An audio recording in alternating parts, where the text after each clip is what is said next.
Bismillahirrahmanirrahim. Alhamdulillah salatu wassalamu ala Rasulillah. Ikhwan dan akhwat, setelah kita mengetahui bahwasanya hakikat tawakal yang sungguhnya adalah menggabungkan antara menyandarkan hati kepada Allah dan ikhtiar.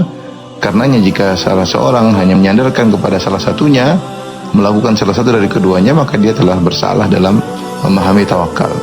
Sebagai contoh, sebagian orang yang dia ketika mengharapkan sesuatu, dia lupa untuk ingat kepada Allah, lupa untuk menyandarkan hatinya kepada Allah. Dia hanya bertawakal kepada sebab-sebab materi yang ada di depannya, sehingga dia bertawakal kepada kemampuannya, dia bertawakal kepada bosnya, ya, harapannya hanya hatinya terikat kepada pekerjaannya, hatinya terikat kepada perusahaannya, ya, seakan-akan semua keberhasilan melalui sebab-sebab tertentu. Oleh karena siapa yang dalam menjalankan kegiatannya sehari-hari berusaha untuk meraih tujuannya hanya bersandar kepada sebab, dia lupa kepada Allah Subhanahu wa taala, maka orang ini telah jauh dari tawakal,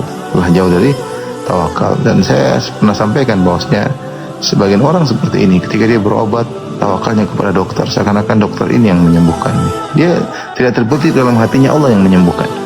Makanya kalau ada yang tanya kepada dia, "Oh, alhamdulillah sembuh." Iya, sebab dokter itu, dia lupa memuji Allah bahwasanya harusnya dia mengatakan, "Alhamdulillah Allah dengan izinnya memberi kemudahan bagi dokter untuk menyembuhkan aku." Tapi dia lupa karena selama ini hatinya disandarkan kepada sebab. Ketika seorang berhasil, dia bersandar kepada sebab, dan ini adalah satu kesalahan.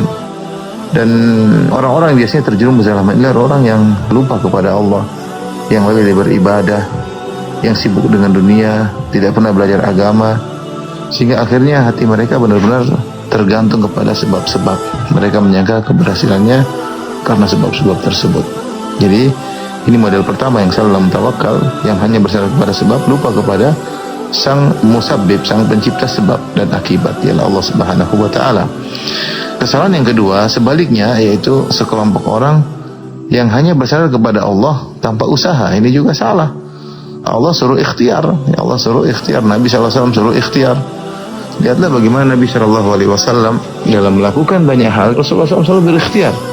Ketika perang Uhud misalnya, Rasulullah SAW ikhtiarnya luar biasa.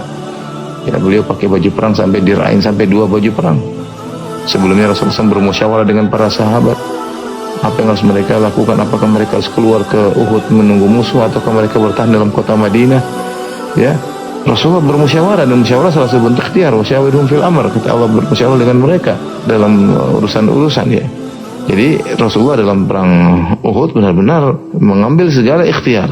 Beliau memakai baju double, baju perang double. Sebelumnya beliau bermusyawarah, setelah itu meletakkan pasukan pemanah 50 orang dipimpin oleh Abdullah bin Jubair di atas Jabal Rumat dan mengatur strategi. Bahkan Rasulullah SAW mengatakan, jangan sampai kalian turun apapun yang terjadi. Jadi Rasulullah SAW benar-benar melakukan ikhtiar. Demikian dalam perang Khandaq, Rasulullah SAW berusaha ikhtiar. Rasulullah SAW kemudian menggali Khandaq dengan panjang berkilo-kilo, dengan lebar 5 meter, dengan kedalaman kira-kira 5 meter.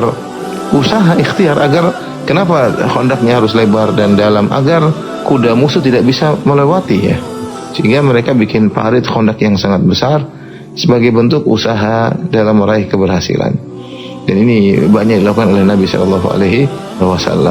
Oleh karenanya, kalau seorang tidak memandang sebab, dia hanya mengatakan semuanya terserah Allah, dia tidak melakukan sebab, maka sebagian orang mengatakan orang seperti ini akalnya tidak wajar.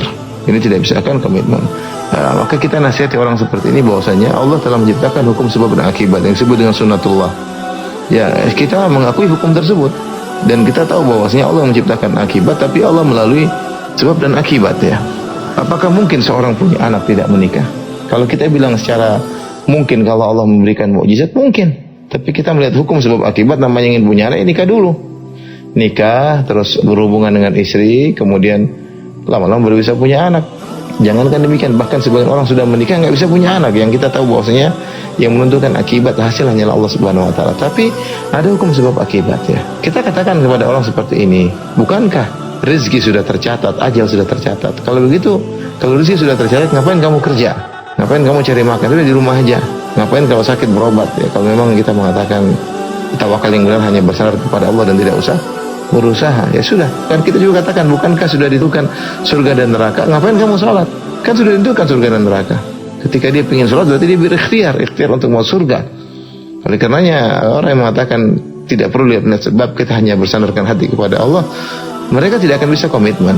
Kita bilang kalau komitmen ya sudah, jangan bekerja, jangan juga ibadah. Bukankah surgamu telah tercatat atau nerakamu telah tercatat? Percuma kalau kau beribadah ternyata masuk neraka. Ya, sama. Kau tidak perlu cari makan, karena makan juga adalah ikhtiar, ke sana ke sini, kemudian beli kue, beli makan, ini juga ikhtiar. Dan ini orang yang menolak sebab, saya katakan tadi bahwasanya kadang-kadang akalnya agak terganggu, dan ini bertentangan dengan yang diajarkan oleh Nabi Shallallahu Alaihi Wasallam, di mana Nabi Shallallahu Alaihi Wasallam menyuruh untuk berikhtiar. Wallahu a'lam bishawab.